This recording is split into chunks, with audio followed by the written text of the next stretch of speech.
Thank you, Mr. Chairman. Mr. Chairman, ultimately, as we consider threats to the homeland in our annual hearing on that topic with leading members of the executive branch before us, it's important to reflect upon the simple fact that ultimately Americans are quite capable of defending our own soil, our own cultures and communities against foreign invasion or against armed oppression from within.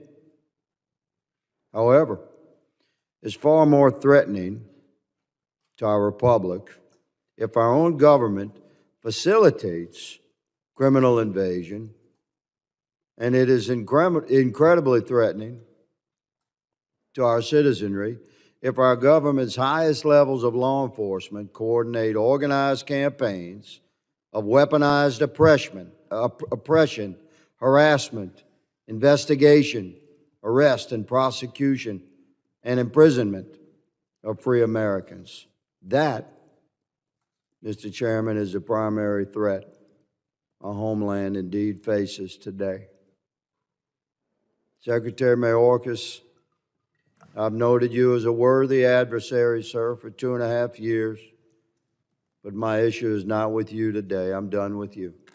I've completed my investigative work. It's quite extensive. I've filed my articles of impeachment against you, and I've provided my investigative work to the appropriate committee. So let me just say that my articles have been filed and my time with you is done. Director Wray, last year, you might recall, sir, our exchange regarding the FBI's involvement on January 6th and prior. I'm happy to jog your memory to quote, according to the record, I asked you, did you have confidential human sources dressed as Trump supporters positioned inside the Capitol on January 6th prior to the doors being opened? You responded, I quote, again, I have to be very careful of what I say. To which I said, it should be a no. Can you not tell the American people no? We did not have confidential human sources dressed as Trump supporters positioned inside the Capitol on January 6th. A year has passed.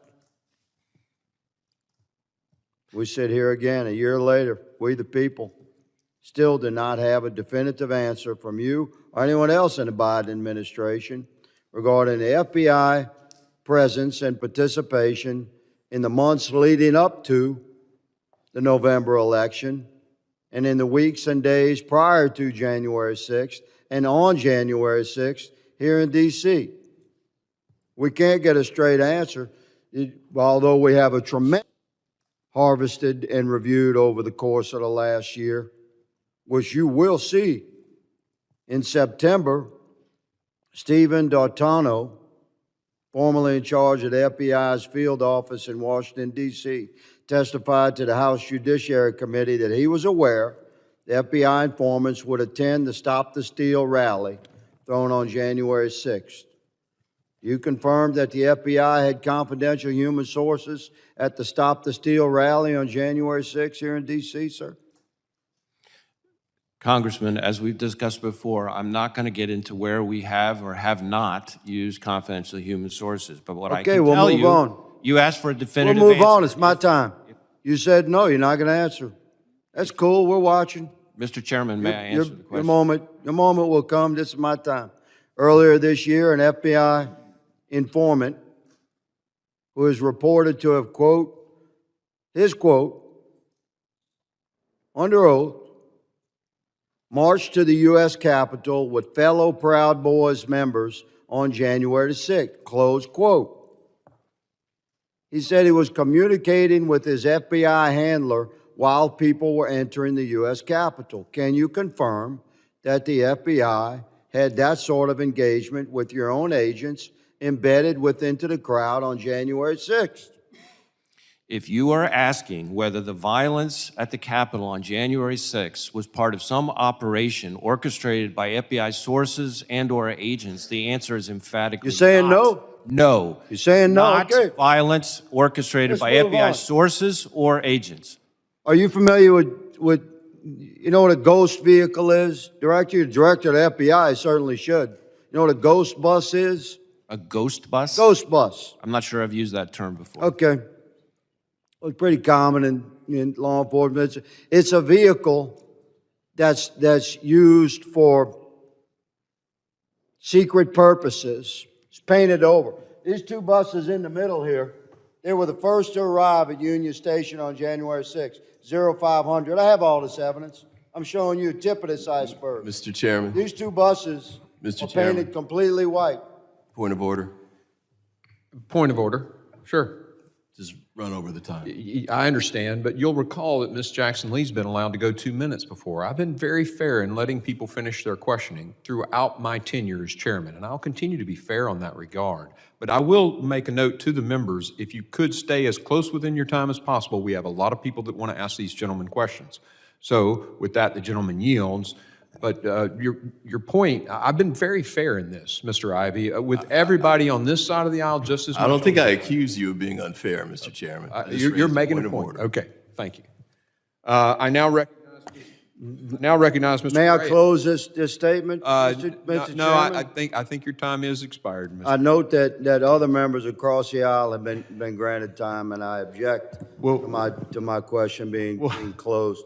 This is a very significant hearing, Mr. Chairman, and these buses are nefarious in nature and were filled with FBI informants dressed as Trump supporters and deployed onto our Capitol on January 6th. Your day is coming, Mr. Mr. Wray. Point, Mr. Higgins. I now recognize Mr. Correa of California for his 5 minutes of questioning. You're the chairman. The gentleman could yield to you, Mr. Ranking Member, if he wants. You've been recognized. I will yield to you, Okay. Just the ranking member. the rules of the committee says that once the chair calls the time, it's done. So, I mean, those are the rules of the Well, committee. thanks for pointing that out, Mr. Ranking Member. I think he yields to you, Mr. Correa. Chairman, I want to thank you very much for holding this. ਦੇ ਨਾਲ ਤੁਹਾਡੇ ਪਿੰਡਾਂ ਦੀ ਔਰ ਤੁਹਾਡੇ ਗੁਰਗੁਸ਼ਤੀ ਗਿਰਾਂ ਦੀ ਆਵਾਜ਼ ਉੱਥੇ ਤੱਕ ਆਣੀ ਵੀ ਹੈ ਔਰ ਇਹ ਆਵਾਜ਼ मैं समझना क्या मेरे भरा शराब खान मेरे भरा चेयरमैन साहब जायद जमान इन्हां दी कोशिश का नतीजा है कि आज नजर आना पिया है कि ना सिर्फ इस पिंडां में गुरगुश्ती इकट्ठी हो गई है बल्कि पूरा छत इकट्ठा हो गया है और इंशाल्लाह ये पूरा छत इंशाल्लाह जिला के बैठ संगेस्तान बढ़ा है उस इत्तेहाद के पीछे और इंशाल्लाह जरा 8 फरवरी की रात होती उसे कभी देखो कि छाछ एक हो गए इंशाल्लाह उनके भी कल्याण कैसी और थले भी कल्याण कैसी ਅਸੀਂ ਦੋਏ ਬੰਦੇ ਜੇ ਆ ਜਿਨ੍ਹਾਂ ਜਿਹੜੇ ਕੋਈ ਨਵੇਂ ਬੰਦੇ ਨਹੀਂ ਆ ਤੁਹਾਡੇ ਆਸੇ ਇਹ ਛਾਛ ਧਰਤੀ ਇਸ ਚੀਜ਼ ਦੀ ਗਵਾਹੀ ਦੇ ਸੀ ਕਿ ਜਦੋਂ ਵੀ ਛਾਛ ਦੀ ਚਾਦਰ ਢਹਿਣ ਲੱਗੀ ਹੈ ਕਿ ਅਸੀਂ ਉਸ ਦੀ ਹਿਫਾਜ਼ਤ ਕੀਤੀ ਹੈ ਮਾਂ ਯਾਦ ਹੈ ਪਤਾ ਨਹੀਂ ਤੁਹਾਨੂੰ ਯਾਦ ਹੈ ਕਿ ਨਹੀਂ ਹੈ ਕਿ 2002 ਵਿੱਚ ਇੱਕ ਕੇਸ ਹੋਇਆ ਸੀ और उस केस में रुश्ती नटोपा और साड़ी 2 यूनियन काउंसिलर जलालिया यासीन उस वेले इन चवनो कट के ते छछ तो कट के ते फते जंग ला दिता गया उस वेले कोई बंदा